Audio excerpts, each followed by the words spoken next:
Então, boa tarde, agora de novo. Boa tarde a todos e todas. Eu sou daquele tipo de professora que não para um minuto. E o Flávio me disse que para gravar eu tenho que ficar aqui parada. Então, eu vou tentar, tá bom? Bem, eu vou começar falando um pouquinho sobre o PROATO. Nosso esquema hoje vai ser o seguinte. Eu vou falar um pouquinho sobre o que é o PROATO, um programa de inclusão que a universidade tem. Depois eu vou passar a palavra para o professor Pedro Cacique, que faz um trabalho incrível de inclusão, que trouxe 2 alunos.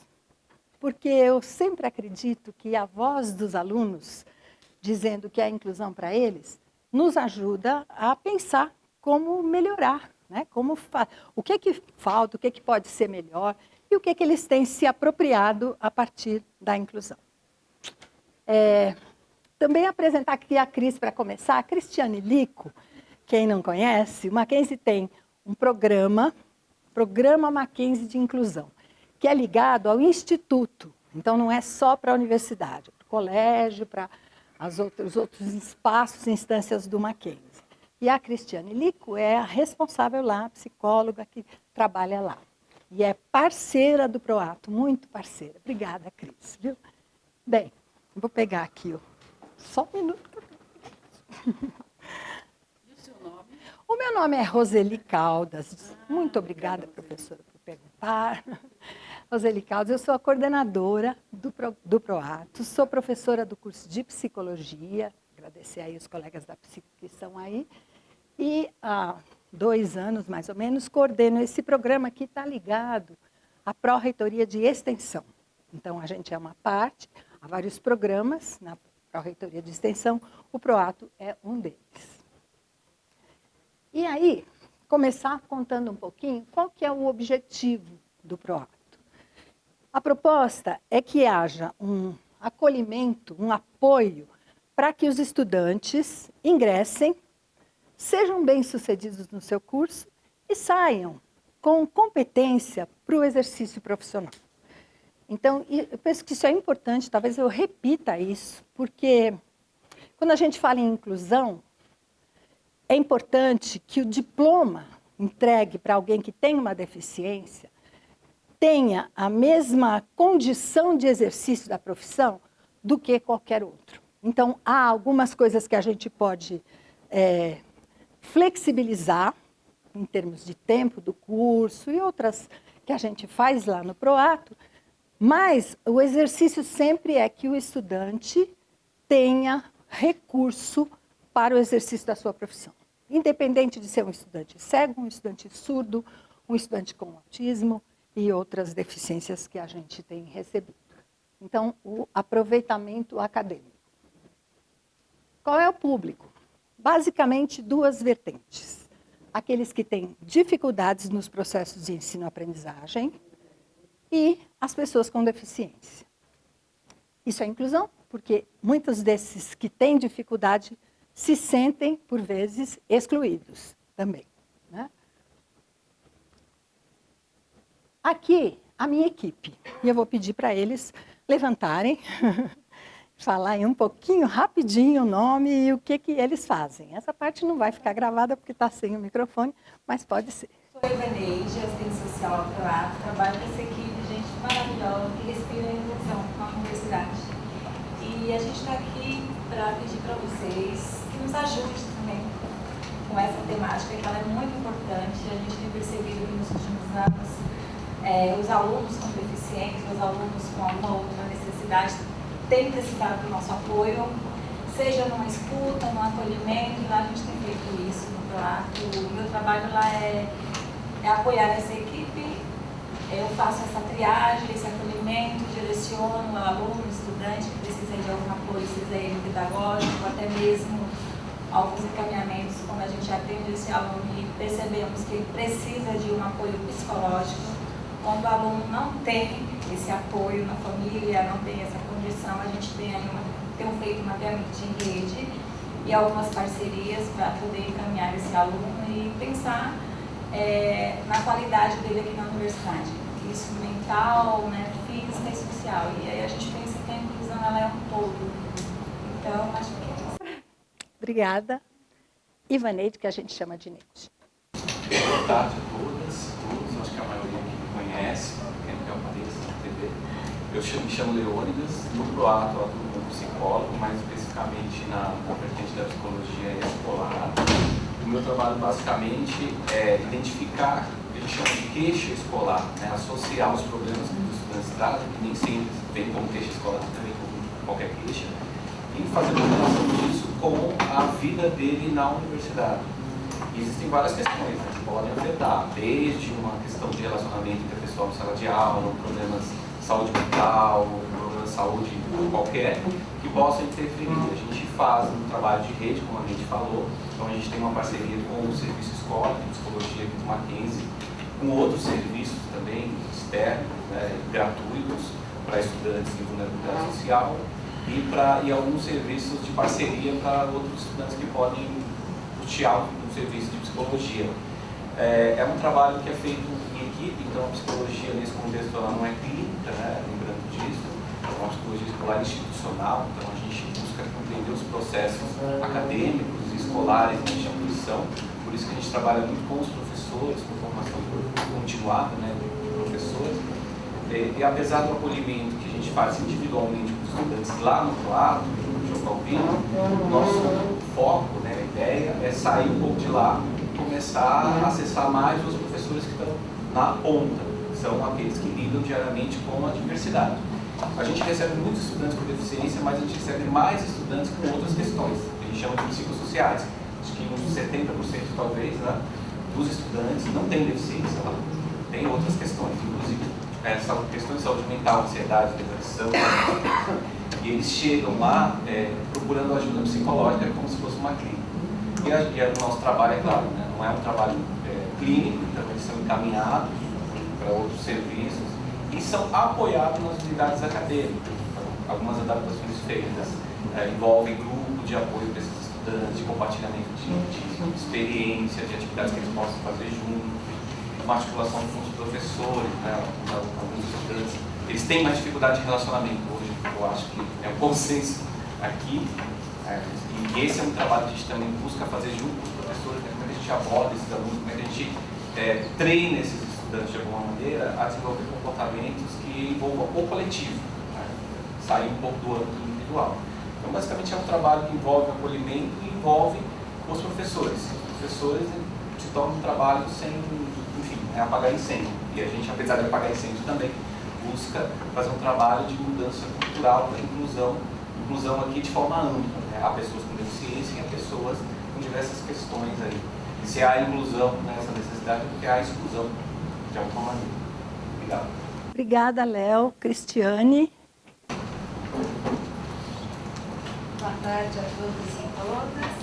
Eu participo da equipe, né, do PROATO, eu atuo como psicopedagoga, como grupo, e o meu trabalho é mais focado nas questões pedagógicas.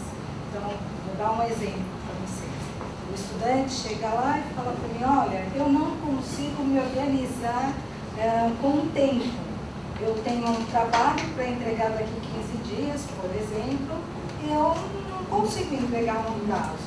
Então, eu tento montar com os estudantes, isso é um trabalho mais personalizado, em termos de uma organização do tempo.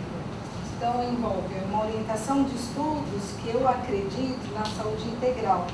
Então, eu sempre falo, olha, que horas você acorda? Vamos pensar, você vem para a faculdade, chega que horas? Vamos pensar o trajeto.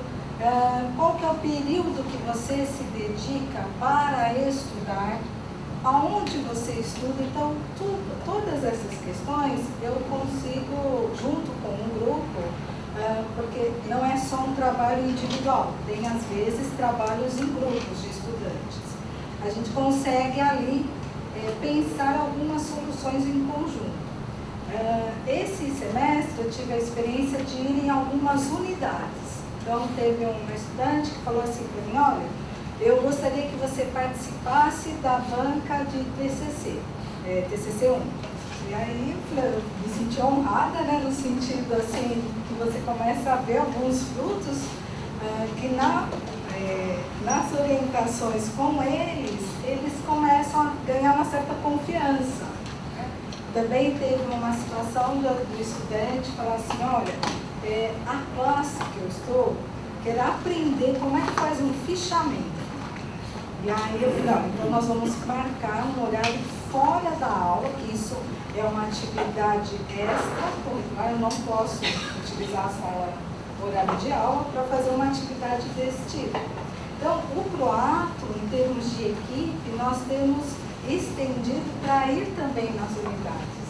Então, vai muito da demanda que o estudante traz para mim. Então, as questões que eu tenho mais tratado, nós temos um trabalho em equipe, nas reuniões semanais, a gente também compartilha.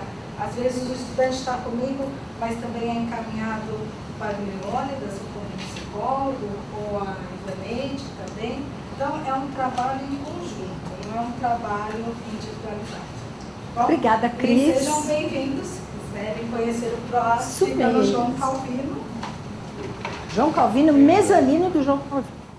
Tem aqui a Tamires, que vocês estão vendo aqui, ela está lá no nosso espaço, acolhendo lá, e também o reverendo Gildásio, como uma instituição confessional, nós temos sempre um capelão que nos apoia. Em algumas situações, muito importante isso. Temos, hoje quem estava lá na palestra, né, nós discutimos isso no pós-pandemia, quantos estudantes tiveram muitas dificuldades, tivemos estudantes que perderam, tivemos estudantes na universidade que perderam o pai e a mãe durante a pandemia.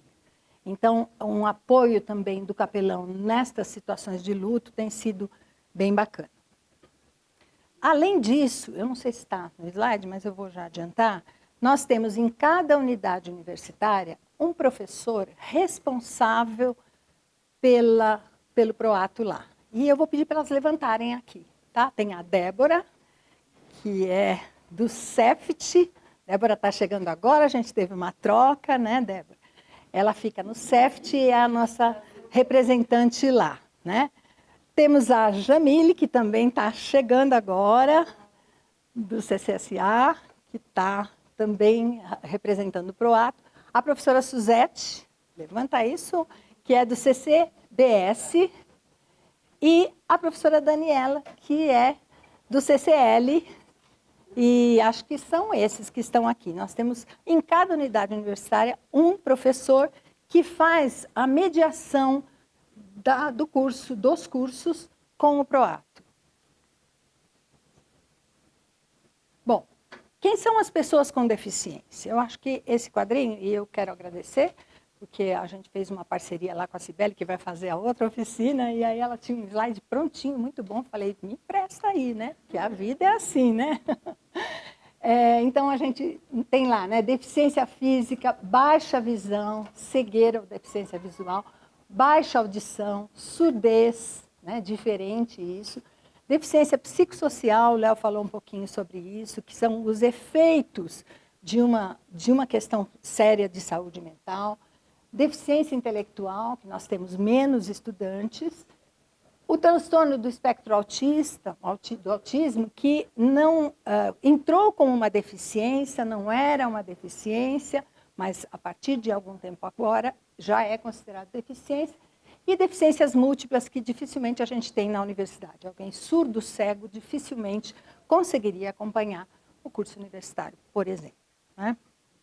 Bom lembrar que TDAH, dislexia, não são deficiências. São transtornos que, inclusive, tem sido bastante questionado o número de estudantes sendo diagnosticados, muitas vezes sem um cuidado maior, e a gente tem visto isso lá no PROATO, e sempre gosto de lembrar que tanto em relação à dislexia, que tem a ver com leitura e escrita, como em relação à TDAH, que tem a ver com impulsividade, com agitação, são situações que podem ser aprendidas. Nós aprendemos a ter atenção, não é?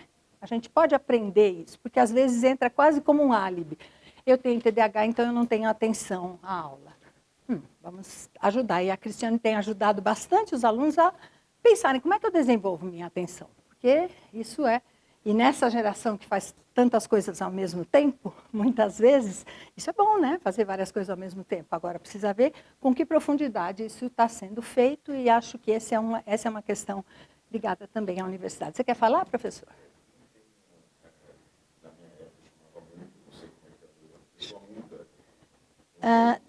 Porque, na verdade, a pessoa surda não é muda.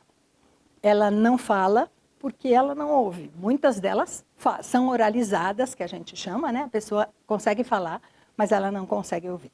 Se a pessoa não fala, é alguma outra doença, mas não é a pessoa surda. Aquela coisa que a gente aprendia, lembra? A gente aprendia na escola surdo-mudo, surdos-mudos, né? Isso não existe. A gente aprendia por causa do plural, singular, não é? Mas não existe uma pessoa que é surdo-muda. Ela só não fala porque ela não ouve. Depois Cibele pode falar um pouquinho mais sobre isso, tá bom? Bom, o que o Proato faz? Eu vou falar rapidamente, que eu vou passar depois para o professor Pedro, mas eu pus aqui o que o Proato faz e o que o Proato não faz, tá? Então, acolhimento psicossocial, orientação de estudos, apoio aos estudantes com dificuldade, com deficiência, adaptação, então, intérprete de Libras para quem precisa, um escriba para um estudante que tem uma dificuldade motora muito importante e precisa de alguém que escreva para ele. Então, estes recursos a universidade tem nos oferecido, e, inclusive, temos estudante cega que tem um apoio de uma estudante da psicologia para as provas, para ajudar. O Moodle não é fácil, agora está mudando para o TOTUS, né? Mas o Moodle não é muito fácil. Imagina para uma pessoa cega. E então, todo o grau de dificuldade, a gente tem conseguido bolsa, monitoria, isso é uma conquista. Então, o estudante ganha uma bolsa para acompanhar um colega que é cego, por exemplo, né? E os encaminhamentos que o Leônidas falou, né, situações onde o aluno precisa de um apoio psicológico permanente, não é o Proato que faz, a gente acolhe, ouve, auxilia, acompanha, mas ele precisa de alguma coisa clínica que não fazemos.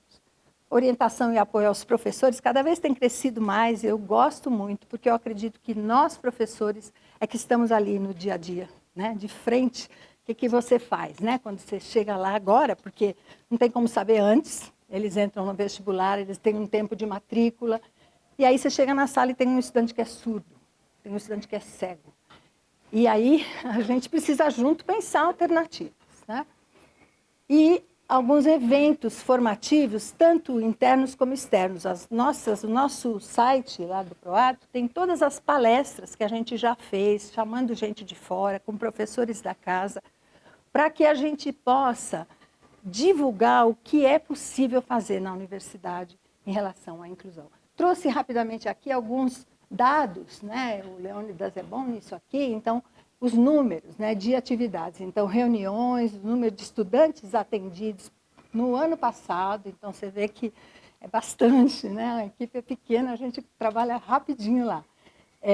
E tem aqui também, né, uma evolução do número de atendimentos, que cresceu do ano de 23 do ano de 22, né, para o ano de 23.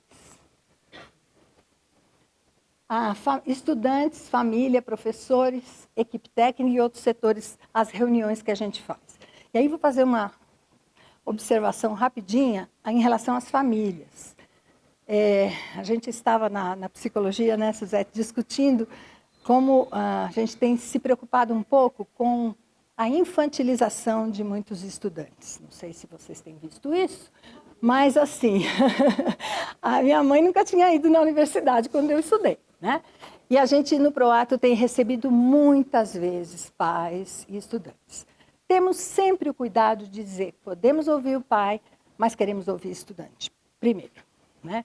O e-mail da estudante vem pela mãe. Aí a gente pergunta qual é o e-mail da filha, porque ela que é estudante, e aí a gente manda a resposta, tentando ajudar. Eu acho que é uma questão, talvez a pandemia tenha contribuído um pouco, né? E a gente vai percebendo que é importante acolher as famílias, mas que a gente cada vez mais tem que dar autonomia para os nossos estudantes. Vocês não têm noção do que a gente ouve lá, né? Assim, eu vim junto porque ele tem só 19 anos, né? Bem, né? Tudo verdade, esses exemplos. Outra família que foi para um curso e pediu para conversar com a representante do Proato lá, o pai e a mãe disseram, olha, o filho não sabe que viemos, mas a gente veio porque ele está faltando muito. Então, a gente queria que vocês ajudassem, porque ele fica em grupo de estudo. E eu fiquei com dúvida dessa parte do grupo de estudo, em vez de vir na aula, talvez na Maria Antônia, né? Não sei. E o filho não sabia que tinham vindo. Aí você pergunta, quantos anos tem o filho? 24. Então, eu acho que esse é um caminho que todos nós, como professores, temos que ajudar. Não é ser insensível, mas é ter o cuidado de pensar quem é que é o estudante, que autonomia tem que ter, porque o mundo do trabalho não é tão simples assim, né? Formação de professores a gente tem feito, essa aqui foi na FAO, muito gostoso estar com os professores, alguns eventos, então palestras, a gente tem feito bastante coisa nesse sentido de desenvolver esse olhar sobre a inclusão. E eu pus aqui o que o Proato não faz. Porque a gente recebe muita demanda, não temos ingerência. Recebemos essa semana mesmo várias, né? O menino, como é que ele disse, Léo? Eu queria mudar de período, fiz o processo, tem um processo, não é? Com um regulamento direitinho, não entrei. Mas eu queria ver se vocês podem dar um jeito, porque eu tenho um estágio que eu vou começar. A universidade tem regras, tem regulamento. E a gente precisa ter muito cuidado, porque cada exceção feita, a gente tem muito cuidado no próprio. Tem situações de exceção? Tem que ter. Tem gente que é uma coisa grave. Aí você tem que ter um olhar cuidadoso. Mas tem que ter muito critério, porque cada exceção, eles não têm segredo, né? E aí... Então, olha lá, o que é que a gente não faz? Avaliação psicológica, a gente não faz emissão de laudo, várias vezes pedem isso, psicoterapia, abono de falta. Mas olha, você não tem noção, professora, de quantas vezes, né? Assim, porque eu não estava bem aquele dia e aí a gente está na universidade, né? Abono de 45. Transferência de período. Muitas vezes, profissionais da saúde enviam um laudo, enviam uma carta dizendo esse estudante vai se desenvolver melhor no período da manhã. Bacana, mas não tem vaga. E tem um critério. Ou não tem o curso. Olha que interessante. Não tem naquele período. E assim, ingerências da saúde na educação, que a gente vai com um jeito, com cuidado, indicando que o caminho não é esse. O que mais? Trancamento, cancelamento de matrícula, concessão de bolsa, e a gente encaminha para os setores, né?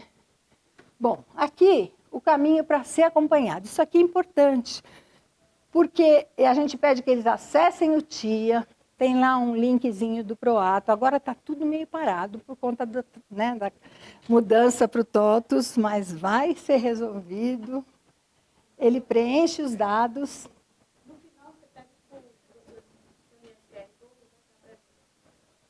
Tá bom. A gente passou uma listinha aqui, mas a gente faz isso também. Tá legal. Obrigada, viu?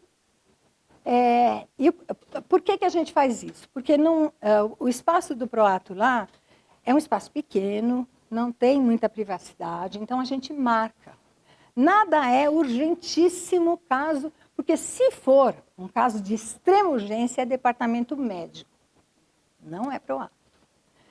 Então, a gente vai agendando com os estudantes, com a equipe, e vai atendendo, por isso que a gente pede que eles solicitem. Normalmente a gente responde, a Ivaneide faz a triagem no mesmo dia, já diz que dia ele pode vir, que horário, etc. Aqui as nossas redes sociais, né? A gente tem se comunicado bastante com os estudantes, essa é a linguagem deles, né? E acho que é isso que tem sido feito. Acho que a gente precisa dizer que estamos longe de ser uma universidade inclusiva. A gente está longe ainda, mas nós estamos no caminho. Na minha época, eu vou fazer uma pergunta aqui. Quantos de vocês estudaram educação básica com alguém com deficiência? Levanta a mão.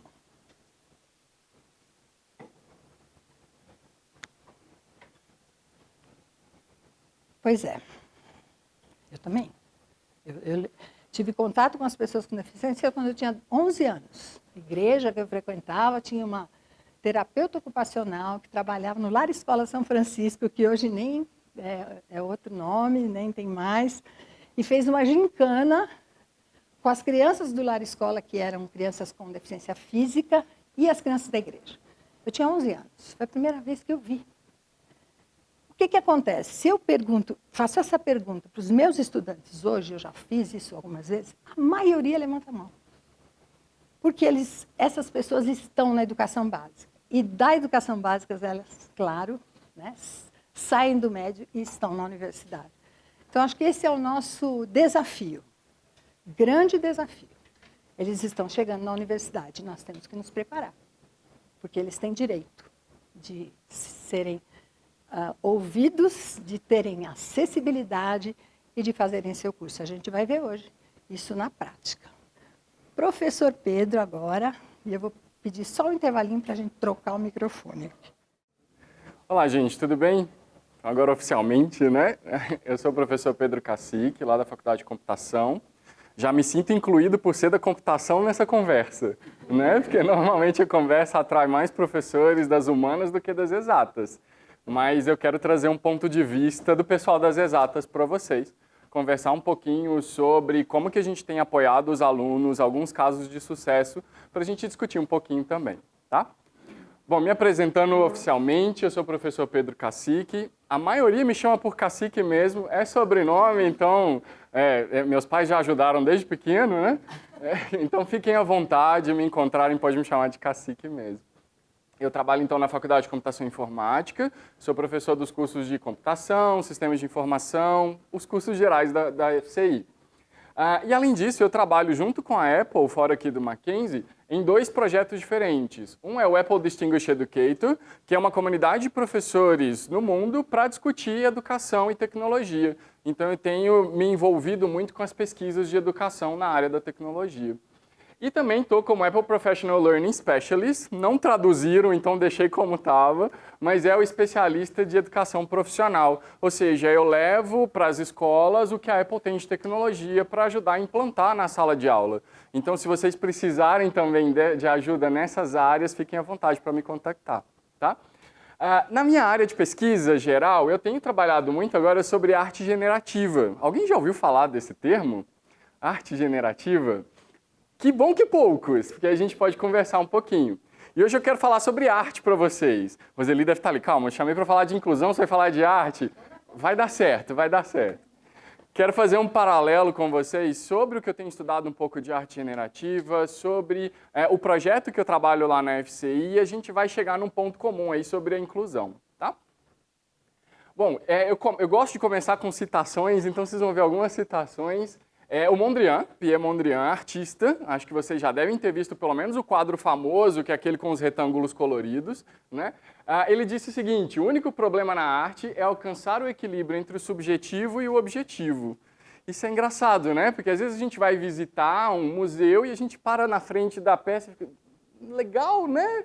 Diferente, né? Não agrada todo mundo, né? Às vezes a gente chega na Mona Lisa, não sei quem já teve a oportunidade de ver a Mona Lisa pessoalmente, um quadro desse tamanhozinho, chega lá e fala, tá muito lindo pela história e tal. Na parede de trás, gente, uma parede gigantesca com uma obra super detalhada. Será que a gente presta mais atenção num ou no outro? É um problema prestar atenção na Mona Lisa e não prestar atenção na parede? Será? Né? É subjetivo. E o ponto da arte é encontrar esse equilíbrio. O que é o objetivo e o que é o subjetivo. E isso tem muito a ver com a nossa conversa sobre inclusão. Né? O que será que é o objetivo e o que é o subjetivo? Tudo bem, você vai distinguir.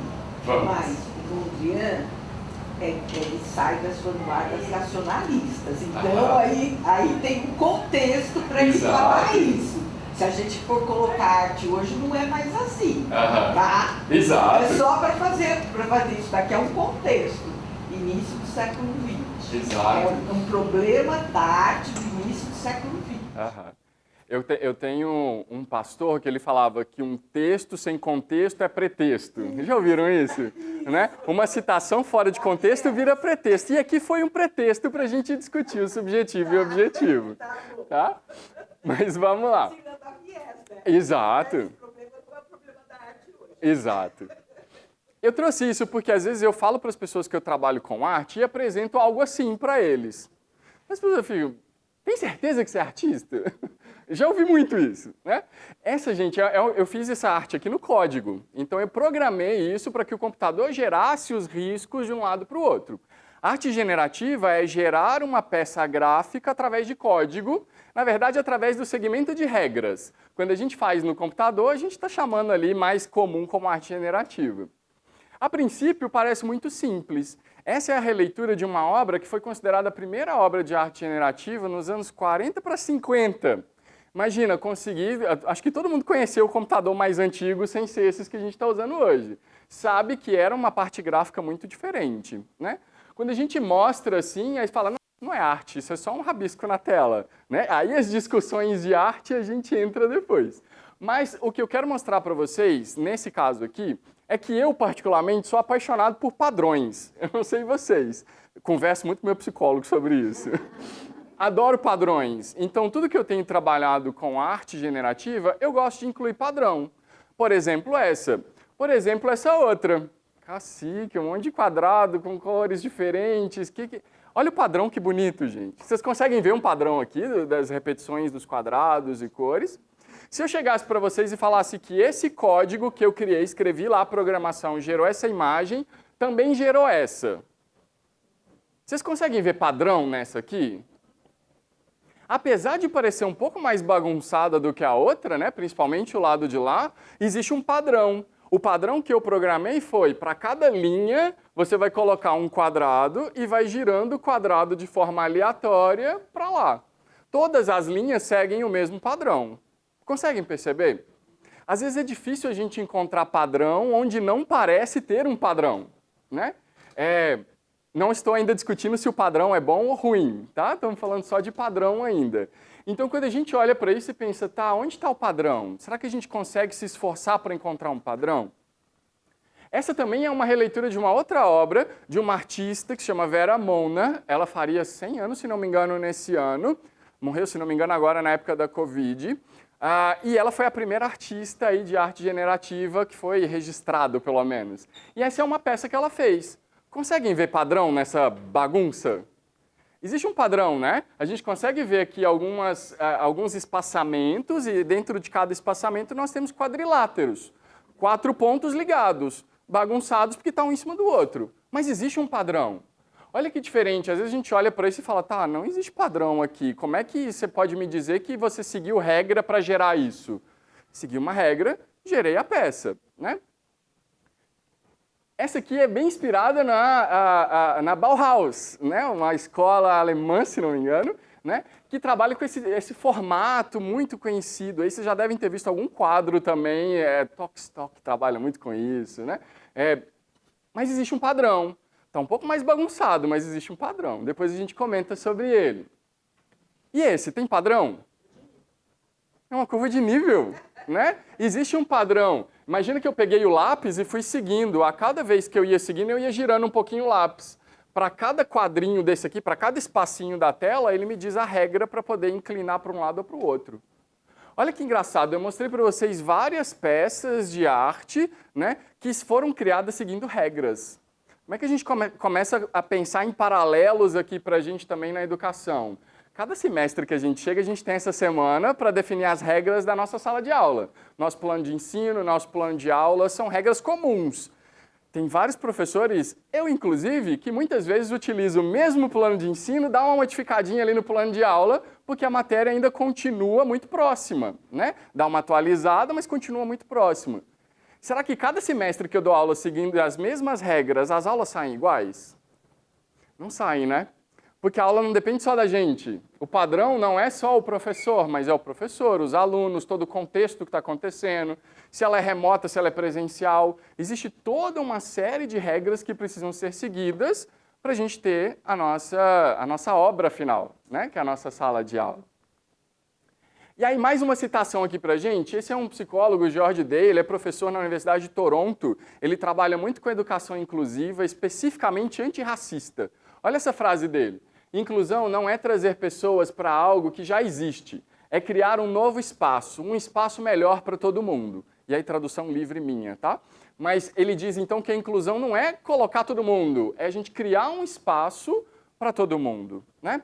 Pensando na arte, né? A inclusão para a gente na arte vai ser criar uma arte que seja para todo mundo, né? As pessoas podem perceber a arte de forma diferente, mas cada um vai estar percebendo de alguma forma, vai estar ali participando disso, né?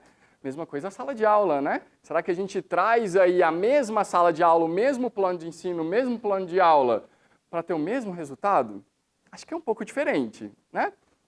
Vamos lá. Imagina que agora nós todos somos artistas e aí veio o nosso cliente e falou, eu quero uma obra de arte que tenha uma linha horizontal. Tá bom, simples, acho que todo mundo aqui dá conta de fazer uma linha horizontal, né? Como é que a gente pensaria? A gente aprendeu lá no ensino médio que um segmento de reta liga 2 pontos, né? Então talvez eu pensaria 2 pontos, ligaria os dois e se eu tirar ali os pontinhos tem uma reta. Ótimo, criei aí uma obra de arte, criamos juntos aqui uma obra de arte. Concordam? Seguimos as regras, fizemos o que foi pedido. Maravilha. Aí o nosso cliente chega e essa frase assim, a gente escuta muito, né? Eu quero mais um igual, só que diferente. Já escutaram isso? Faz um igual, só que diferente. O que ele está querendo dizer para a gente? Ele quer que siga regras parecidas, mas que tenha um resultado final diferente. Mais ou menos o que pedem para a gente todo semestre, né? Que a gente siga as mesmas regras do plano de aula lá, o plano de ensino, mas que tenha um resultado levemente diferente. Eu poderia pensar nesse quadro, por exemplo. Faz sentido para vocês? Mesma regra, uma linha horizontal, mas gerou algo diferente para nós. Tá tão diferente assim? Era uma linha horizontal que ele pediu. Ele pediu um quadrado diferente. Ele pediu mais um quadro, mais uma obra dessa, só que de... Entendi. Né? Estou considerando o campo gráfico, Exato, o branco. Exato. Então eu tenho aí um quadro que seguiu a mesma regra, mas é levemente diferente. Aí às vezes a gente fica pensando, será que está tão diferente assim? Eu cheguei ele para baixo um pouquinho, né? Será? Né? Para quem é da arte vai ver muita diferença. Pensando na sala de aula, né? A gente reproduziu aquele mesmo plano de aula, o mesmo plano de ensino, ficou levemente diferente, mas o resultado no final foi muito próximo, né? Como que a gente poderia talvez trabalhar isso aí de forma diferente para gerar algo um pouco mais diferente? Eu fiquei pensando, tá, 2 pontos, que é onde a gente começou. Será que se eu incluir mais um ponto, vai fazer diferença? Se eu ligar esse e ligar aquele, vamos lá, ligou aquele, deu o mesmo quadro do começo, concordam? Então eu incluí um ponto ali, eu coloquei um ponto na tela na hora de fazer a minha linha, mas eu tive um resultado muito parecido, mais ainda do que o outro que eu fiz, né? E aí, se eu colocar mais pontos, vocês acham que esses pontos que eu coloquei vai fazer diferença? Não, né? Se eu estou tirando os pontos no final, não vai fazer diferença nenhuma, né? Então, quantidade nem sempre é qualidade. Eu acho que essa é uma frase interessante para a gente aqui, né? Dar aula para um grupo de 5 alunos ou para um grupo de 50 vai demandar um esforço diferente para a gente, mas nem sempre significa qualidade, né? Posso pegar 5 alunos que estão dormindo a aula inteira e dos 50 eu tenho 5 que estão prestando atenção. Olha a diferença, né? Se eu chegasse nessa mesma lógica e puxasse um ponto desse para fora, o resultado final ainda é uma linha, não falei uma reta, ainda é uma linha horizontal, concordam? A direção dela ainda é aquela, mas o quadro está bem diferente. Coloquei um ponto completamente fora do que a gente estava imaginando. O meu resultado foi diferente, mas seguiu as regras, concluiu o que foi pedido. Se eu continuar fazendo isso, trocar pontos ali que ainda consiga trabalhar, eu vou ter resultados cada vez mais diferentes. Estão conseguindo fazer uma analogia com a sala de aula? Colocar todos os alunos iguais, com o mesmo perfil na nossa sala, todos os semestres, eu vou ter resultados muito parecidos. Se eu começo a colocar alunos diferentes nesse grupo, possivelmente, não é uma regra, possivelmente eu vou ter resultados diferentes. Concordamos nesse ponto? Beleza. Eu poderia seguir essa regra, né? Peguei aí, criei mais um código para vocês. Depois, quem tiver curiosidade do código, eu posso mostrar. Mas eu tenho várias linhas seguindo a mesma regra. Pontos que foram diferentes em cada linha ali, um pontinho aleatório ou outro. Veja, a maior parte da linha tem pontos seguindo aquele padrão. Lá no meiozinho tem um diferente. Olha o resultado que eu tive. Se eu fizesse isso aqui, aumentei o nível de diferença ali nessa linha. Olha o resultado diferente. Não sei vocês, mas me agrada um pouco mais esse aqui do que o primeiro. Apesar de eu gostar dos padrões, né? E se eu misturasse mais ainda? Olha isso. É o mesmo código, só que eu só falei para ele colocar mais variação ali no meio. Estou gerando coisas diferentes, incluindo uma variável diferente, que são os alunos diferentes na sala de aula, que são os pontos diferentes ali na nossa regra. Em termos gráficos, o preenchimento de superfícies, né? Que dá profundidade, né? O preenchimento de superfície na parte gráfica dá essa profundidade, dá uma diferença. A gente usou a mesma regra para gerar uma coisa completamente nova. Onde eu estou querendo chegar aqui, gente? Na sala de aula, será que a gente precisa fazer uma mudança extraordinária para a gente gerar resultados melhores ou resultados diferentes? Não vou usar o termo melhor, mas resultados diferentes, usando aquilo que a gente já conhece, que são as nossas regras. Essa é a discussão que eu quero trazer com vocês a partir desse momento. Olha só, diversidade é um fato.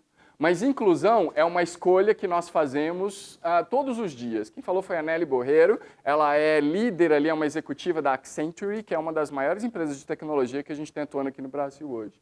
Olha o que ela fala, vou ler de novo. Diversidade é um fato, mas inclusão é uma escolha que nós fazemos todos os dias. Será que nós estamos escolhendo trazer as pessoas diferentes juntas da gente, ou a gente está escolhendo só aceitar a diversidade? Não, você é diferente de mim, tá bom, você fica aí, eu fico aqui. Estou só aceitando. Ou será que nós estamos trabalhando juntos? Somos diferentes, o que a gente pode fazer juntos? Acho que a ideia é essa que a gente quer discutir. Tá? Aqui no Mackenzie, a gente tem um projeto que talvez vocês tenham escutado falar, que é a Apple Developer Academy. Alguém já escutou falar? O laboratório da Apple lá na FCI, talvez é mais comum assim, né? A Apple Developer Academy, eu sou coordenador hoje desse projeto. Ele é uma colaboração entre a Apple e o Mackenzie, ou entre a Apple e várias universidades ao redor do mundo, para formar desenvolvedores. Nosso intuito ali no projeto é criar desenvolvedores que pensem por completo no processo de desenvolvimento. É um projeto extracurricular, então os alunos fazem o curso regular da graduação e estão com a gente às tardes. Ficam com a gente lá de 1h30 até às 6, todos os dias, segunda a sexta. Né? E é um projeto que forma desenvolvedores. O Mackenzie foi uma das primeiras universidades contempladas por esse projeto e até hoje a gente trabalha. Então é nesse contexto que eu quero começar a fazer esse paralelo agora da arte com a sala de aula um pouco mais profundo. Tá? Eu vou mostrar primeiro um vídeo para vocês, eu vou dar o play ali, eu vou colocar a legenda, o áudio vai sair só aqui no computador, mas eu acho que está suficiente para a gente escutar. De qualquer forma, eu vou habilitar a legenda aqui para a inclusão. Tá? E aí, tudo bem? Eu sou o João Pimenta e essa é a minha casa.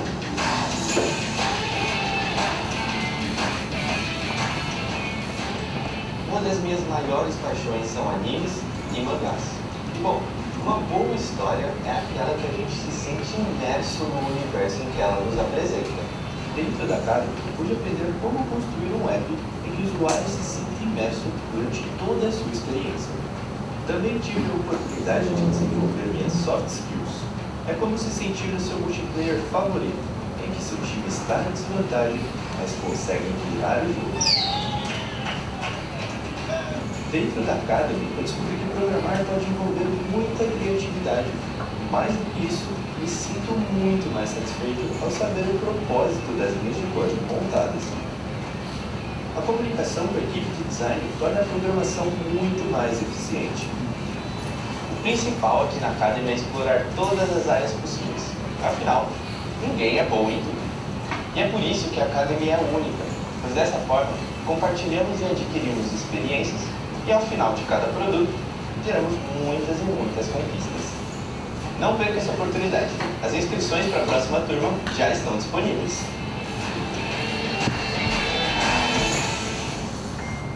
Vou deixar aqui um pouquinho, mas vou falar sobre o vídeo. Esse foi o vídeo que a gente fez para chamar os alunos para a turma passada, que são a turma dos meninos que estão aqui. Daqui a pouco a gente vai conversar com eles. Vocês viram ali um pouquinho do espaço da Academy, depois um dia, se alguém tiver curiosidade em conhecer o espaço, em conhecer o trabalho, só me contactar, a gente vai lá, tá? Mas lá na Academy a gente trabalha com a programação como um dos pilares, a gente está trabalhando com o desenvolvimento de aplicativos. E esses são os pilares que a gente trabalha: código, design, processos de desenvolvimento, as habilidades profissionais, então o aluno saber criar seu currículo, o aluno saber fazer uma palestra, saber fazer uma apresentação, vender o produto, né? A parte de negócios e marketing, né? Que são os 5 pontos principais ali que a gente trabalha. Imagina que esse aqui seria o nosso plano de ensino, vai, resumido ali pra gente. Assim como no Max Teller, a gente trabalha ali um pouco com as competências, as habilidades, e essas são as principais que a gente trabalha. Normalmente, quando a gente cria lá um plano de ensino, plano de aula, a gente espera que o aluno tenha uma cara dessa, né? Como esse pentágono vermelho aqui no meio. Que ele diz que o aluno ele tem que ter ali um certo grau dessas competências, mas a gente espera que ele seja equilibrado ali em todos eles, né? Uma das coisas que a gente aprendeu na Academy é que a gente não vai conseguir isso sempre, né? E acho que é uma utopia pensar que o aluno vai chegar nessa disposição, mas também que um aluno assim tá valendo pra gente. Olha só, ele se desenvolveu muito na parte de processos, na parte de código e marketing. Mas ele não é tão bom ali no design, as habilidades profissionais ele precisa melhorar um pouquinho. Mas isso é um aluno de sucesso pra gente. É um aluno que alcançou o objetivo, né? Olha esse aluno. Código dele zerado praticamente, mas fez muito bem o design do aplicativo, sabe vender, sabe falar. Olha que sucesso! Por que eu tenho que imaginar que o desenvolvedor de aplicativos precisa ser bom no código? Talvez é a primeira coisa que a gente pensa, né? Liga ali desenvolvimento com código, mas existem várias competências, assim como existem várias pessoas com vários formatos, né? Vou dar um disclaimer aqui, todas as fotos que a gente usa são de alunos da turma atual, nós temos liberdade para compartilhar as fotos, tá? Eles assinaram documentos com a gente no começo. A primeira vez que a gente começou foi em 2013. Nossa turma tinha 50 alunos, a princípio foi aberto para computação, para a faculdade de computação, e a cara da turma era parecida com essa. São alunos atuais, mas a cara era muito parecida. Conseguem ver padrões aí? Lembra da nossa obra de arte com a linha? Que padrões vocês estão observando nesses alunos? Oi? Todos são brancos. Todos são? Brancos. Brancos é um padrão. Muito jovens. Todos são jovens, todos são homens, né?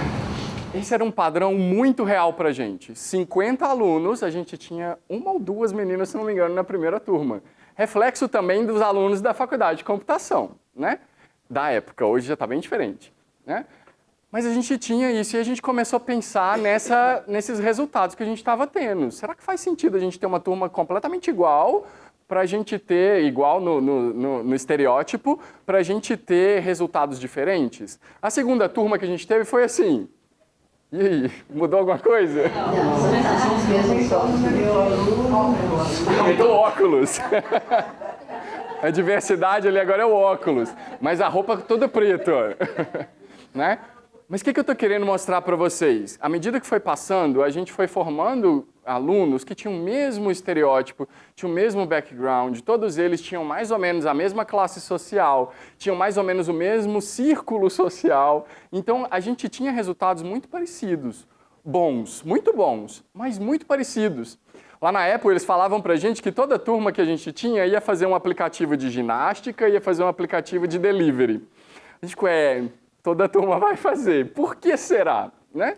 E a gente começou a pensar nisso. Em 2017, a turma de 2018, a gente falou, calma, vamos pensar em alguma ação diferente? O que a gente precisa fazer? E aí a gente percebeu que os melhores resultados para a gente, nesse caso, surgiam na diversidade dos alunos. E aí a gente queria alguma coisa assim, ó, né? Já dou spoiler que são alunos dessa turma agora, né? Então a gente queria algo assim. A gente queria gente de etnia diferente, gênero diferente, classe social diferente. Por quê, gente? Cada pessoa traz para a sala de aula, no nosso caso do desenvolvimento, a sua cultura, né? Tudo que ele viveu, e a gente sabe disso, né? Não é exclusividade da Academy. Traz para a sala de aula o seu background. Então, se a gente quer uma turma assim, se a gente quer uma turma variada desse jeito, né? A gente precisa fazer alguma coisa diferente. Será que o nosso processo seletivo estava, de alguma forma, favorecendo uma turma assim, né? E aí a gente começou a seguir aí, ó, da Apple, inclusive, né, o Pense Diferente. Já ouviram essa frase, né? Em 97, a Apple fez uma campanha, Think Different, né, Pense Diferente, que muita gente acha que é o slogan da Apple, mas é só da campanha, mas ficou tão forte que pra gente, naquele momento, deu um clique. O que a gente precisa fazer? Vamos pensar diferente? E aí a gente começou a pensar numa ação, que seria o nosso processo seletivo. Para aquelas primeiras turmas, a gente fazia uma prova escrita, técnica, e uma prova oral de inglês. Só. Vocês conseguem ver um problema aí, se a gente quer a diferença? Uma prova oral de inglês já tira... A gente talvez não passaria, né? Mas, né? E uma prova técnica. Se eu quero alguém que vai trazer lá da FAO, por exemplo, trazer a teoria de design para os alunos, contribuir com eles, como é que uma prova técnica de programação vai me ajudar? Se eu falei para vocês que eu tenho 5 competências diferentes e estou avaliando só a prova técnica, faz sentido? Não faz. Então a gente começou a pensar num processo seletivo diferente. A gente começou sem prova técnica. A gente primeiro abriu chamada para todos os cursos, fizemos um trabalho com os coordenadores para ajudar também a difundir o projeto. E a gente começou a trabalhar com dinâmicas. Os meninos vão contar para vocês um pouquinho, né? Mas essas dinâmicas eram, vamos criar um vídeo, eu te dou um tema, você vai criar um vídeo, você tem 1 hora para criar um vídeo. Nós temos aqui na sala, a gente tem televisões assim nos 4 cantos e a gente ligou o Nintendo Switch, videogame. Ligamos lá num joguinho que era para gerenciar uma cozinha. Pessoas jogam juntas para gerenciar e vai aparecendo lá, você tem que fazer um hambúrguer. Tem que pegar o pão aqui, o hambúrguer aqui, o alface ali e vendo como que os alunos iam reagindo jogando juntos. O que eu estou avaliando com isso? O que vocês imaginam? Trabalho em equipe, cooperação. Estou vendo como que ele trabalha com os problemas, né? Como que trabalha a comunicação, a pressão. Porque o jogo vai falando, ó, o hambúrguer está acabando, está queimando, vai lá. Como é que ele trabalha sob pressão? Concorda que aqui eu estou trabalhando muito essa parte social mais do que a parte técnica? Então a gente pensou em atividades que trabalhassem todos os pontos. Listamos lá as habilidades que a gente queria, né? A gente colocou também a participação da turma anterior. Em vez de só os professores avaliarem, a turma anterior também tinha umas rúbricas de avaliação para avaliar a turma nova. O que a gente está vendo com isso? Quem são, na visão do aluno, os alunos que podem contribuir mais? Olha que interessante, a gente está incluindo a nova turma no processo de criação da próxima. Assim, a gente sai do nosso mundinho aqui também, né? Porque a gente tem uma visão do aluno muito diferente do que o aluno tem do colega, né? E a gente começou a pensar em atenção às necessidades, né, que os alunos poderiam ter, necessidades diferentes. Não gosto muito, os termos vão mudando muito, né, Roseli, em relação à acessibilidade e inclusão. Antigamente a gente falava pessoa com necessidades especiais, né? Excepcionais, né? Alunos especiais, né? A gente usava muitos termos e a minha dica para vocês, como alguém que está errando e acertando, não tenha medo, gente, de pedir desculpa se você usar um termo errado, tá? Faz parte do nosso processo de aprendizado, né? Então, a gente erra um pouco, a gente acerta. E no nosso processo, a gente pediu para os candidatos indicarem se eles tinham alguma necessidade. A gente perguntou, tem alguma deficiência, tem algum transtorno, ou se você precisa de algum suporte diferente. Para os alunos que indicaram, que falavam, olha, eu tenho dificuldade em fazer prova junto com todo mundo, preciso fazer diferente. Tudo bem, vamos lá, você faz uma prova aqui junto comigo. Estão percebendo que essa atitude... Falaram. Depois eu posso até mostrar em off depois para vocês os números, né? Principalmente porque nós temos 2 aqui da turma, depois eu mostro em off para vocês. Mas eles falam para a gente sim o que precisam. A gente gerou índices também para a gente comparar essa questão na evolução da Academy, né? E a gente se surpreendeu, né? A Roseli falou um pouco também sobre o TDAH ter aí diagnóstico um diagnóstico maior agora e nem sempre certinho, nem sempre oficial, né? Que a gente recebe. A gente recebeu muita indicação de TDAH, por exemplo. Como que a gente prepara uma dinâmica de videogame para uma pessoa, por exemplo, que não consegue estar no meio das outras? Será que isso vai desclassificar?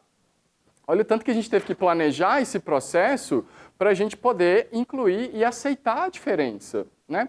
Então, para todos os que indicaram, a gente conversou, né? A gente chamou a pessoa para conversar. O que você precisa? Me fala, eu quero você aqui, né? Para a pessoa se sentir acolhida e já poder participar como os outros. cada competência nossa foi avaliada em mais de uma atividade. Então não foi só o videogame que viu colaboração. Tivemos outras atividades avaliando as mesmas competências. Na sala de aula, gente, vocês acham que isso é viável? Fazer uma avaliação lá com videogame? Nem sempre, né? Nem sempre, depende muito da disciplina. Mas o que dá para a gente tirar disso aqui? Em vez da gente avaliar, vou fazer uma prova, vou na minha linha da computação, eu quero fazer uma prova se o aluno sabe programar na linguagem tal, em Python, uma linguagem que talvez já tenha ouvido algum nome assim. Se o aluno sabe programar em Python, vou fazer minha prova, vai lá, faz um código que faz isso, isso e isso para mim. Estou sendo muito claro e preciso. Mas será que ele sabe? Será que todos vão interpretar aquilo da mesma forma? Se eu chegasse para ele e construísse uma questão de prova que desse todo um contexto e falar, olha, a gente vai construir um software para a biblioteca do Mackenzie, nesse software vários alunos vão ser atendidos. Olha como que eu já estou transformando aquela questão objetiva em algo ali que todos podem começar a interpretar. O nosso chamado aqui de professores para trabalhar com inclusão é pensar como a gente pode favorecer todos os alunos, não os alunos que são diferentes. Vocês viram que em nenhum momento aqui eu foquei em deficiência, em transtorno, eu falei pessoas diferentes. O exemplo da Academy, a gente estava falando, pessoas brancas, homens, mulheres, né? A gente está querendo tratar o diferente, acolher o diferente. Como que eu posso olhar para a minha turma? Pessoas típicas, pessoas com deficiência, pessoas negras, brancas, homens, mulheres. Como que eu posso criar um ambiente que todos se sintam seguros para poder compartilhar e aprender e, ao mesmo tempo, ser avaliado, que é a regra que a gente tem, né? Então, esse pensamento é o que a gente faz agora, que a gente deveria fazer mais nesse tempo nosso de fórum, por exemplo. Como que a gente consegue trocar ideia? Às vezes o que funcionou lá na Academy não vai funcionar na sala de aula. Às vezes o da sala de aula pode melhorar a Academy. Então, essa troca é que é muito válida para a gente. Estou chegando para o final, tá? Olha mais uma citação, né? É difícil ter uma mente aberta se você não tem um coração aberto. Eu gosto muito dessa frase, professor da Universidade de Pensilvânia, Adam Grant, tá? Ele fala isso e eu acho isso muito interessante. Eu trabalho com inclusão mesmo antes de ser professor. Mesmo quando eu estava na graduação trabalhando com processos, com criação de software para acessibilidade, já estava trabalhando com isso, eu já trabalhava com inclusão. É uma coisa que eu gosto de dizer porque parte de dentro da gente, né? Vocês que já estão aqui hoje já sentiram a necessidade de falar sobre. Isso vem de dentro, não é só da cabeça. Não é só porque a gente foi obrigado a estar aqui. Ninguém está com a arma na cabeça para estar aqui hoje, né? A gente veio para poder conversar sobre. Parte aí do coração aberto, né? Eu sei que existem técnicas, pessoal da psicologia, né? Existem técnicas da pedagogia, mas eu acho que o primeiro ponto nosso é o coração aberto para pensar na inclusão. Eu sou da computação, falei no começo para vocês, né? Mas está disposto a pensar, disposto a aprender, a conversar, a atualizar os termos e falar, não falo mais uma criança especial, falo uma pessoa com deficiência, não falo PCD, falo pessoa com deficiência, né? Esse tipo de coisa é o começo, né? Para finalizar, eu queria convidar aqui para conversar com a gente, vem cá, meninos, 2 alunos da Academy que fazem parte da turma atual, né? O Natan e o Igor. Fica à vontade, pode ficar por aqui. Acho que tá bom aqui. Tá bom. Beleza, pode ser, deixa eu ficar. Fica aí. Boa. A gente fica assim, fala, Igor, fala. Os 2 fazem parte do nosso time, são 30 alunos, como eu disse para vocês, de diferentes cursos. Essa turma agora, nós temos só algumas estatísticas para vocês. 1/3 de mulheres nesse curso, né, já que eu falei no começo. E nós temos 7 cursos diferentes representados. Reflexo um pouco da pandemia. Na turma passada, nós tivemos 11 cursos representados e 16 mulheres para 14 homens. Pra vocês verem a diferença que a gente teve significativa desse processo seletivo. A gente não precisou ficar lá, tá, é menino ou menina, vai entrar porque... Não precisamos disso, né? E os meninos entraram nessa parte, eu chamei eles para conversar com vocês um pouquinho sobre a visão deles, né? E eu falei que eu ia guiando aqui a conversa para eles não ficarem tão tímidos, mas eu queria que vocês se apresentassem primeiro, falem aí que curso que vocês são, já está meio ali, e um pouco sobre o que você faz hoje na Academy. Vamos conversar com você, Igor. Conta pra gente. Boa tarde, meu nome é Igor. Eu faço parte do curso de Sistemas da Informação, já estou no 4º semestre. Pude participar aí do processo seletivo da Academy ano passado, né? Ano passado e ano retrasado, né? Caramba, o tempo passa e estou aqui. E eu tenho deficiência auditiva, eu sou parcialmente surdo. Isso é de nascença, né? Até hoje, os médicos ainda têm algumas divergências, mas uns falam que é uma coisa, outros falam que é outra, mas pelo que o mais aceito é que é uma deficiência óssea, né? E não tenho praticamente nenhuma audição no ouvido esquerdo e também tenho TDAH. Só torna as coisas um pouco mais difíceis, eu sempre tive que lidar um pouco com esses problemas na infância e a Academy acho que é até hoje o melhor lugar que eu tive de ensino no geral. O lugar que eu mais tive inclusão mesmo. Legal. No processo seletivo, o Igor foi um dos que marcou pra gente que tinha deficiência, mas que não precisava de nenhum suporte diferente no processo. Natan, vamos lá. Bom, boa tarde a todos. Primeiramente, eu queria agradecer o Cacique pelo convite aí para estar podendo falar com vocês. Como está aqui, eu me chamo Natan, eu sou estudante de Publicidade e Propaganda, indo por 3º semestre agora. E eu sou diagnosticado com um transtorno do espectro autista nível 1.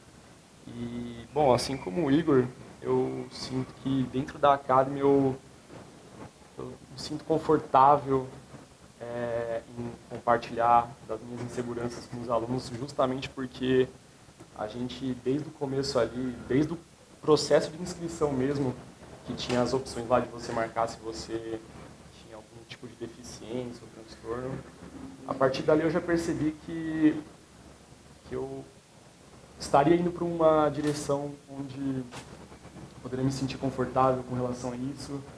E no decorrer do processo, a gente acabou trabalhando em alguns challenges que a gente chama, né? Incluindo acessibilidade e inclusão, né? E foi num dado momento assim que eles convidaram uma professora que discutia a respeito do TEA, né? Que é a abreviação de transtorno do espectro autista. E ali eu me senti à vontade para poder compartilhar com meus colegas, né? Me sentir seguro. Eu confesso que foi uma das primeiras vezes que eu tive a coragem de compartilhar disso com pessoas próximas de mim. E até então não eram tão próximas, porque eram colegas de trabalho, mas só de ter recebido o apoio do pessoal, né, de ter o acolhimento ali, tanto dos mentores quanto dos colegas, eu já pude sentir que ali era um lugar maravilhoso, sabe? E é isso. Legal. O Natan indicou no processo seletivo que estava no espectro, né? E que a única coisa eu acho que ele marcou que precisava de um pouco mais de tempo para a prova, não foi? A gente perguntou também se eles eram atendidos pelo Proato, para a gente até ter estatística. Uma curiosidade é que a maioria que marcou alguma deficiência não era atendido ainda pelo Proato e a gente encaminhou alguns ao longo do processo. E aí, quando o Natan marcou, eu mandei um e-mail para ele para a gente conversar, chamei para ele lá antes do processo, para a gente conversar o que precisava fazer. E o Natan foi um dos que fez a prova lá junto com a gente. Era uma prova online, mas ele fez o online junto com a gente. Assim, a gente podia explicar um pouquinho mais sobre a prova. Um detalhe que um dos pontos que eu estou falando que foi prova eram questões bem diferentonas, né? Não eram questões muito técnicas. Eu não me lembro se foi na deles ou na turma passada, a gente colocou uma questão assim, você prefere ser um biscoito da sorte ou um bolo de aniversário? Por quê? Preciso ver o que é a prova, tá? Para não achar que foi uma prova, né? A gente colocou, num centauro, o coração fica na parte do homem ou na parte do cavalo? A gente quer ver a lógica, quer ver como é que eles discorrem sobre, né? Então, é o tipo de metáfora que talvez para o Natan fosse um pouco mais complicado. Então, o Natan sentou junto comigo, fui explicando as questões, porque eu queria o Natan lá com a gente, não queria que ele perdesse a oportunidade por isso, né? Na época, o Natan estava na FCI, né? Estava fazendo computação ou sistemas? Estava fazendo computação, a professora Poliana era representante do Proato na época e já trabalhava junto com o Natan também para ajudar a questão de horário, né? Se organizar. E eu me lembro de conversar com a Poliana e falar, pô, ali aí, como é que é o Natan? Não, pode confiar que o Natan vai dar conta, né? Então, essa comunicação com o Proato é muito importante, né? Mas eu quero que vocês contem um pouquinho sobre, no dia a dia, o que vocês estão sentindo. No seu caso, Natan, depois que você conversou com os colegas, mudou alguma coisa lá no grupo? Para você ficou melhor, pior, a mesma coisa? Como é que foi? Com certeza melhorou muito a minha convivência, né? Eu já me sentia mais confortável, eu falei em compartilhar das minhas inseguranças, tipo, fulano, eu tive dificuldade aqui, você pode me explicar de outra forma, porque eu particularmente eu sou uma pessoa que eu tenho muita dificuldade em concretizar algo muito abstrato. Então, para mim, a informação quanto mais objetiva for, melhor, entendeu? Então, tipo, às vezes eu tenho que ter a necessidade de que a pessoa explique talvez umas 3, 4, 5 vezes para eu poder entender, sabe? E eu acho que foi um processo muito libertador, de saber que mesmo ali inseguro, tipo, eu compartilho ou não compartilho disso, porque até então quem sabia da minha condição era o Cacique e os mentores, né? E eu ficava nessa, será que o pessoal vai achar e tal, sabe? E eu com certeza me sinto muito mais libertado, digamos assim, lá dentro. Eu sinto que ali eu estou num lugar de boa, eu estou com boas pessoas que não vão me julgar independente da situação, eu vou poder trabalhar de uma forma mais confortável, sabe?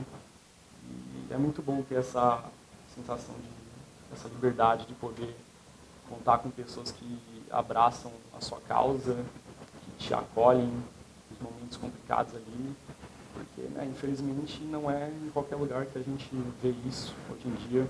É claro que a gente está sempre tentando trabalhar ao máximo para poder divulgar mais sobre esse assunto, né, a acessibilidade e inclusão, e eu acho que se a gente conseguir compartilhar mais disso com outras pessoas, a gente tem tudo para mudar nosso pensamento. Sim. Eu queria saber do Natan também, Igor. do seu amigo Igor, se esse espaço de acolhimento que vocês sentem no grupo também trouxe algum conforto maior para você na sala de aula do seu curso regular. Eu vou só repetir as perguntas que vocês fizerem até para a gravação, tá? A professora perguntou se para os dois esse convívio se também refletiu também na sala de aula, né? Se esse conforto, se melhorou, piorou na sala de aula. O grau de confiança deles para estar em outros espaços. Isso, se o grau de confiança aumentou para estar em outros espaços. Desculpa, qual que é o seu nome? Silvio.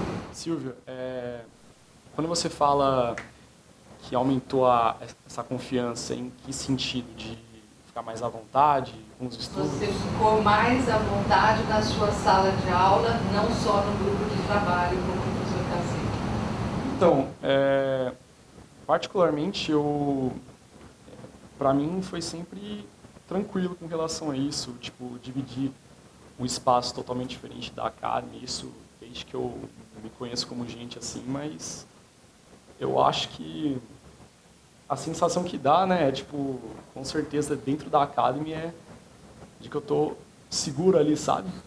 Às vezes eu paro e penso que talvez em outro lugar, se eu talvez cometer algum erro imprescindível da minha parte, talvez eu não tenha, como é que eu posso falar? Talvez eu não tenha A chance.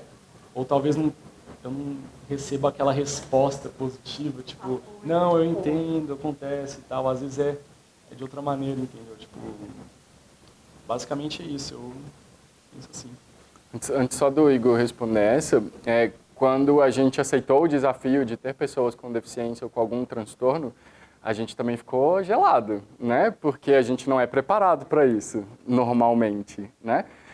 E aí a gente começou um trabalho, conversei muito com o reverendo Gildásio, conversei muito com a Poli, na época que era representante do Proato, para dar as dicas para a gente de como trabalhar. E eu sempre fui muito aberto com o Natan, olha, a gente também está aprendendo, o que você precisar, avisa. Se a gente fez alguma coisa que não tá te ajudando, né, que dá para ser diferente, avise. E eu falei com ele especificamente, mas a gente fala isso com a turma. Eu acho que essa abertura que a gente tem, se a gente trouxer para a sala de aula, Eu acho que isso ajuda. Chegar para os alunos no começo do curso e falar, gente, nós estamos dispostos a mudar alguma tarefa, alguma atividade, se você tiver uma dificuldade, alguma necessidade diferente, para que a gente possa ajudar. Né? Acho que se colocar aberto, aquela questão do coração antes. Né? E aí, então, a gente tem trabalhado muito com o Natan isso. Uma coisa que ele falou no começo é que ele tem dificuldade de entender as coisas de primeira, né? Que precisa repetir algumas vezes. Vocês acham que é só o Natan que tem essa dificuldade? Na sala de aula a gente repete muito, né? Eu gosto de fazer esse paralelo porque a inclusão é isso, né? Não é porque o Natan está aqui, o Natan está no espectro do autismo que eu vou repetir para ele várias vezes. Qualquer aluno que perguntar para a gente precisa repetir várias vezes. Quando a gente muda essa cabeça de que não é diferente porque é o Natan, a gente começa a ficar um pouco mais leve, né? Não tem essa dificuldade. Você, Igor, conta pra gente como é que foi, até também a questão de como que você estava em sala e tudo. Posso só acrescentar uma coisa? Assim? Outra coisa que eu sentia que me incomodava bastante em relação à minha pessoa é que, aquilo que eu falei, né? Tipo, eu tenho o costume de perguntar várias e várias vezes até eu realmente entender o que está sendo dito ou proposto ali na questão, né? E eu não sei se isso é uma coisa que, por exemplo, o meu colega Igor tem, ou o restante dos colegas, ou qualquer um, mas às vezes eu me sinto inseguro de também ficar perguntando muito, um receio de tipo, o professor vai perder a paciência, não aguenta mais eu perguntando, sabe? Tipo, às vezes eu tenho essa insegurança e eu acho que isso também é um ponto que é bom comentar, porque se servir não de consolo, mas servir de,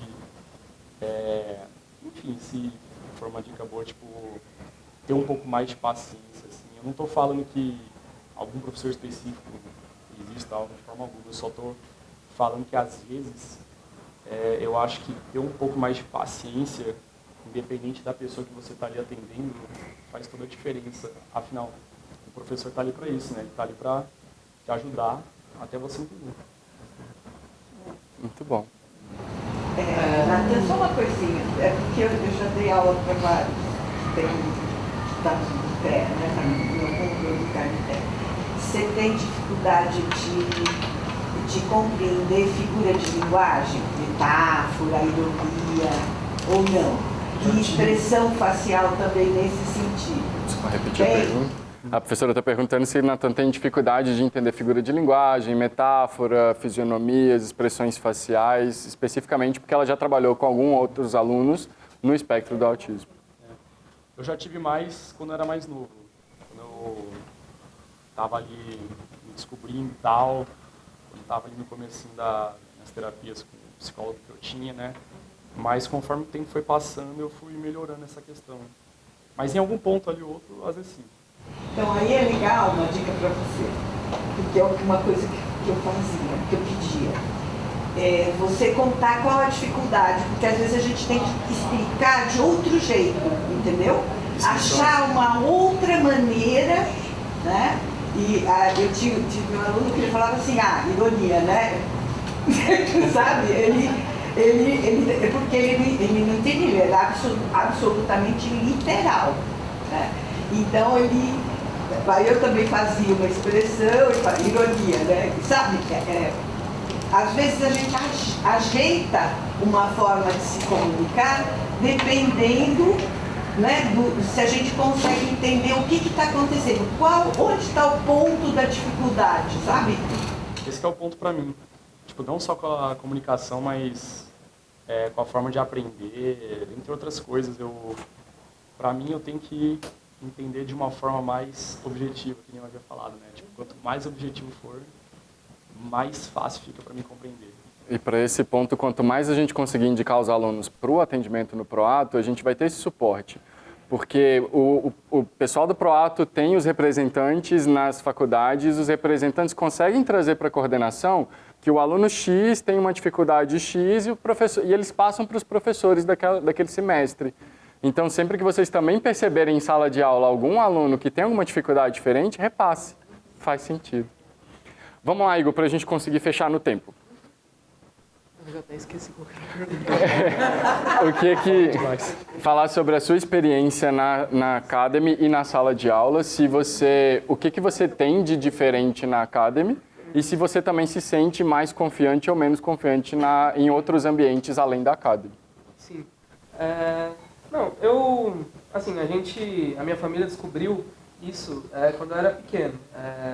Eu nasci com essa deficiência, né, e, assim, meus pais achavam que eu era arrogante, porque eles falavam comigo e eu olhava e ia embora, e aí que foram descobrindo que não era, né, maldade minha, que eu realmente não estava ouvindo, e aí eu fiz muito... fono, né? Fugiu a palavra. Nossa, horas e horas de fono até descobrirem isso. E assim, graças a Deus a gente descobriu cedo, né? Quando eu era bem criança. Mas eu sempre fui muito bem resolvido com isso, sabe?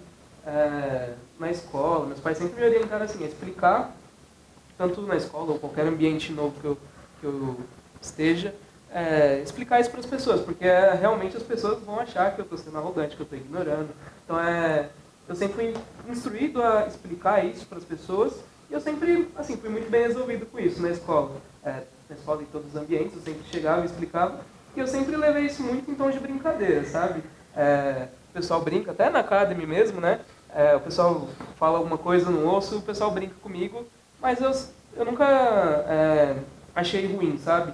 Eu acho ruim, e assim, só respondendo a pergunta, na Academy é um ambiente ainda melhor, mas para mim nunca foi nenhum problema. Na escola, na faculdade, na igreja, enfim.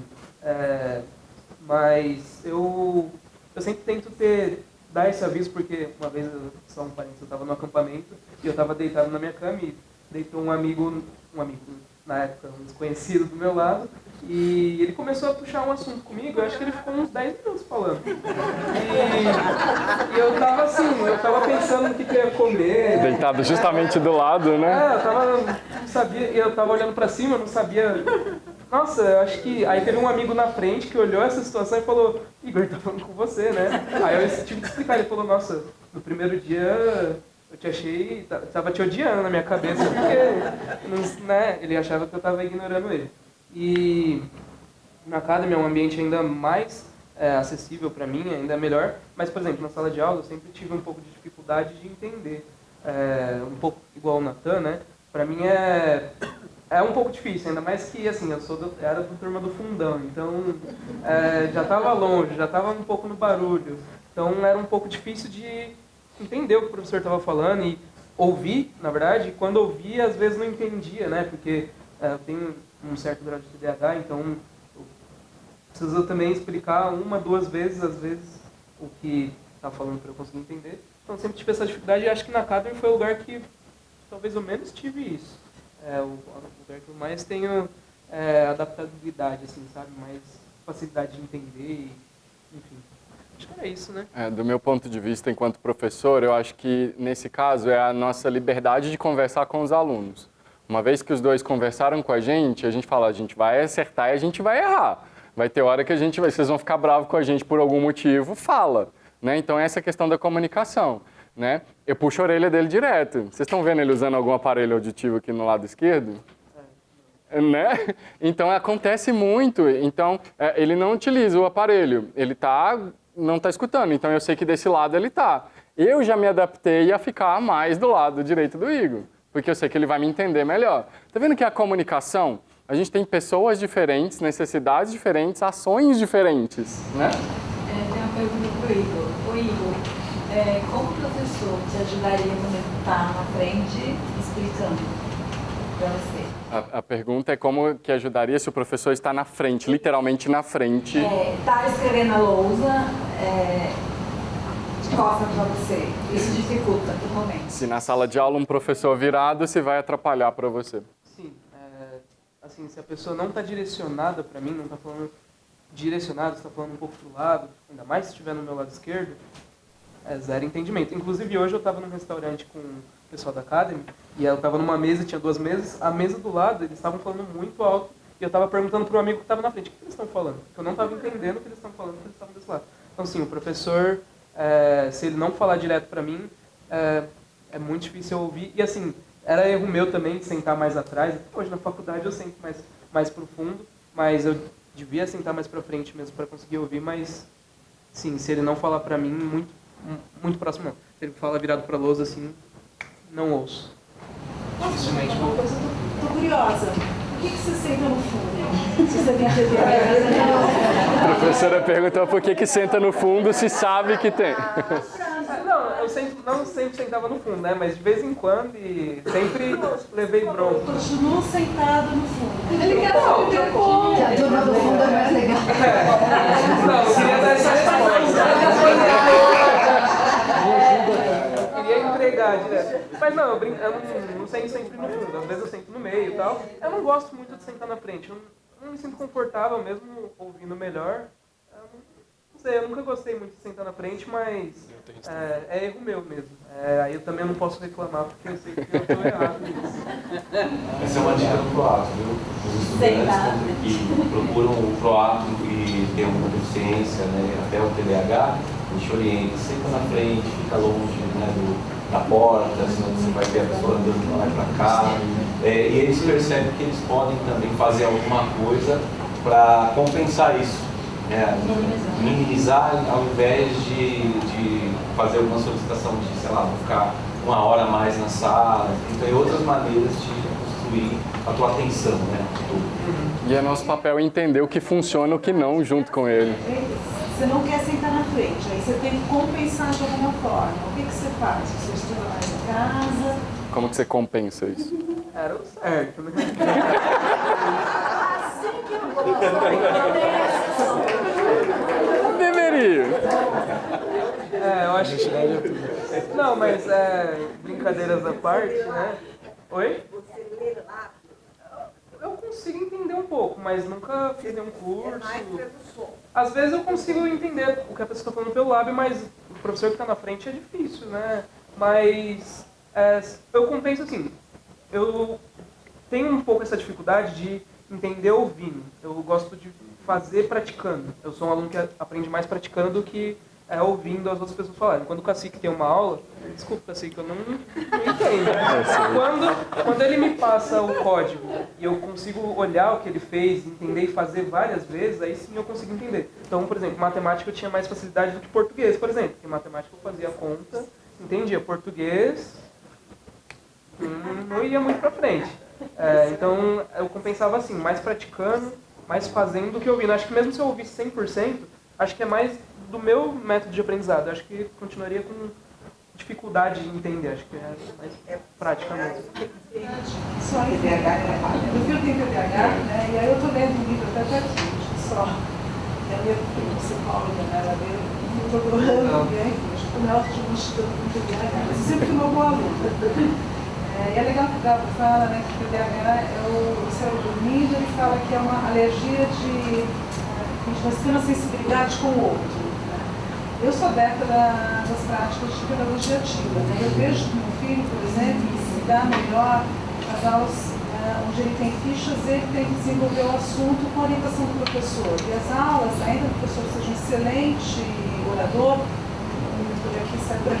aí eu tenho que dar aula para ele naquele assunto. Né? Aí a minha pergunta, né, como professora, de tentar ajudar os meus alunos, você se dá melhor quando em aulas com oratório ou quando você tem que fazer uma atividade e o professor é um assistente, orientador? Com certeza, quando tem que fazer atividade. Assim, quando é um assunto que eu me interesso mais, por exemplo, eu gostava muito de história. Aí eu conseguia entender a aula de história. Eu fiz o colégio aqui no Mackenzie, eu estou aqui desde o colégio. Então, eu lembro que eu tinha aula de história, eu adorava a aula de história, eu sempre gostei muito do assunto. Então, eu tinha mais facilidade de entender, ouvindo. Mas, no geral, eu tinha mais facilidade fazendo, praticando atividades mesmo. Quando eu fui diagnosticado com TDAH, acho que com 15 anos, mais ou menos, na adolescência. Estava aqui no colégio. Aí, o pessoal do Proato do colégio, não é Proato do colégio, não é outro nome, se eu não me engano. Esqueci. Eles colocaram para fazer as provas separadas, então eu tinha mais tempo, tinha um auxílio maior do professor, não? As questões também elas eram mais objetivas, tinha menos texto, eu tinha isso quando eu era no colégio, mas assim, fazer atividade para mim é muito melhor do que ouvir. Me permite só um comentário, a partir dos depoimentos deles, para mim fica claro o quanto é importante o diálogo. né? Tanto para o professor que precisa saber qual é a necessidade que o aluno tem, quanto o aluno expressar isso para ser ajudado. Sim.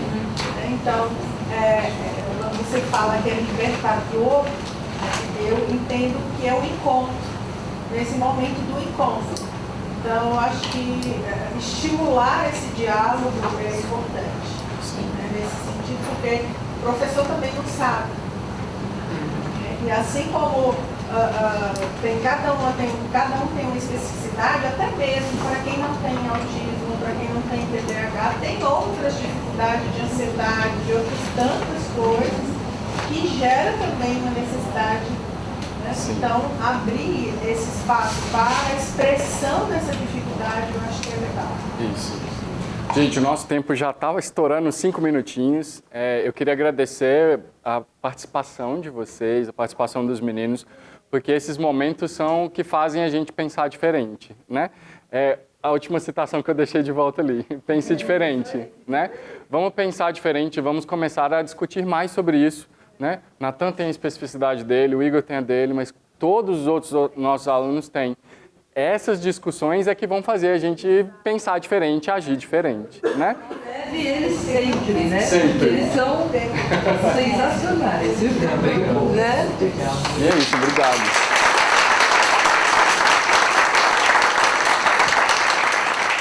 A gente está aqui mais uns minutinhos para conversar, quem quiser. Muito obrigada, muito obrigada, meninas. Essa tem sido uma questão que a gente tem estimulado muito no PROACT. Às vezes eles chegam lá e dizem, você pode falar com o professor? E a nossa palavra tem sido, conversa com ele, conversa com o seu professor. E aí, meus queridos colegas, a gente tem que estar disposto a ouvir. Porque muitas vezes também recebemos no PROACT estudante que diz, falei com o professor, ele disse que isso é problema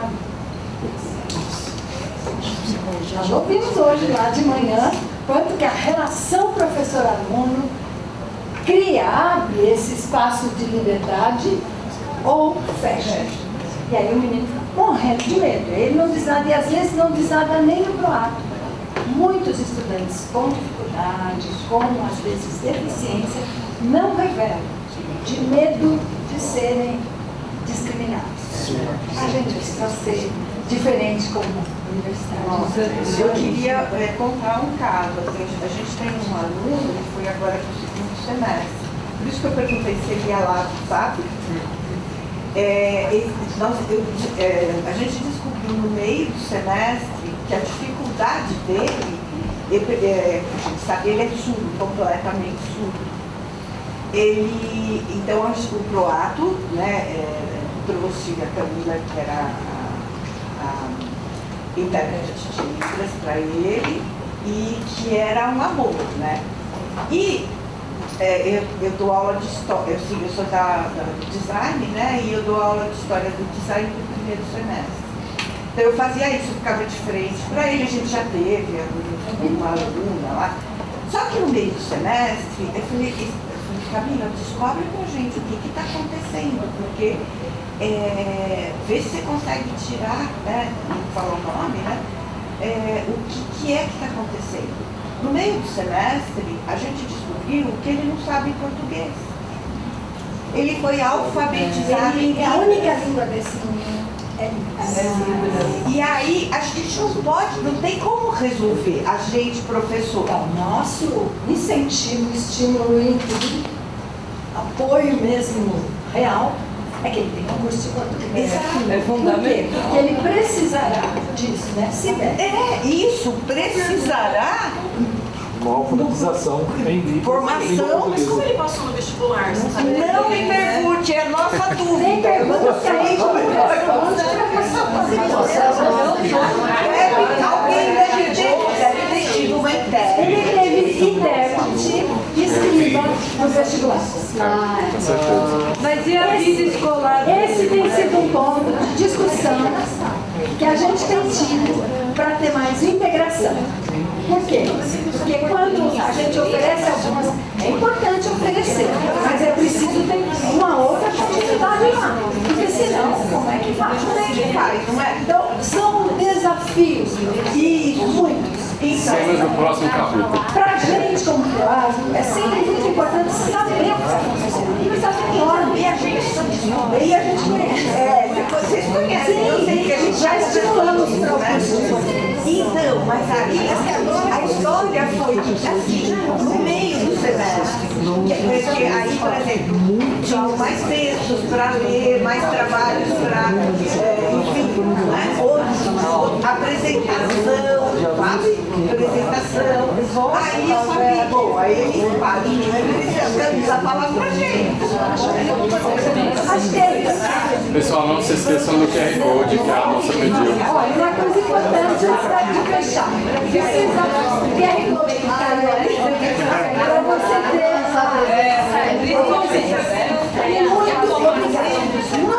segundo tem as 4 horas, a professora é que vai fazer essa segunda parte. A professora fez. Depois eu vou mandar para vocês. Mas